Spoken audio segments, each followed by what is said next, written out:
Эксперт-криминалист Розалия Зыкова показывает, как исследуется фальшивая купюра. Сперва производится детальный осмотр при помощи микроскопа. Так устанавливается способ выполнения серийного номера, микротекста и микроперфорации. Далее банкнота проверяется в ультрафиолетовых лучах. Вот на лицевой стороне в подлинной купюре мы наблюдаем вот такое вот свечение, а в поддельной свечения нет.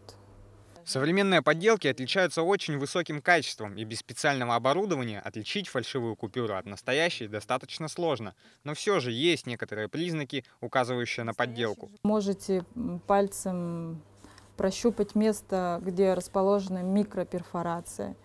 В поддельных банкнотах она шероховатая. Вот она шероховатая, так как проколы идут с одной стороны, выходят с другой.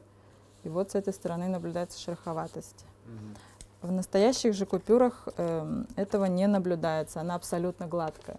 Все поддельные купюры обнаруживаются только в банках. В ходе расследования полицейские установили, что фальшивки поступают с уличных торговых точек и с рынков, то есть с мест, не оборудованных устройствами для проверки подлинности банкноты. В настоящее время ведутся оперативные мероприятия, именно отслеживаются пути, откуда поступили денежные средства.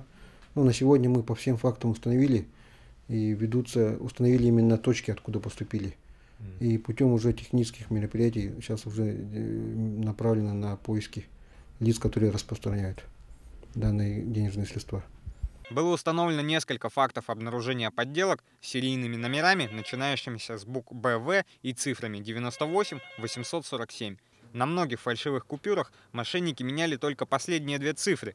Поэтому, если вы встретили купюру с похожим номером, скорее всего, это подделка. В этом году зафиксировано уже 18 случаев обнаружения фальшивых купюр. По словам сотрудников полиции, чаще всего мошенники подделывают банкноты крупных номиналов.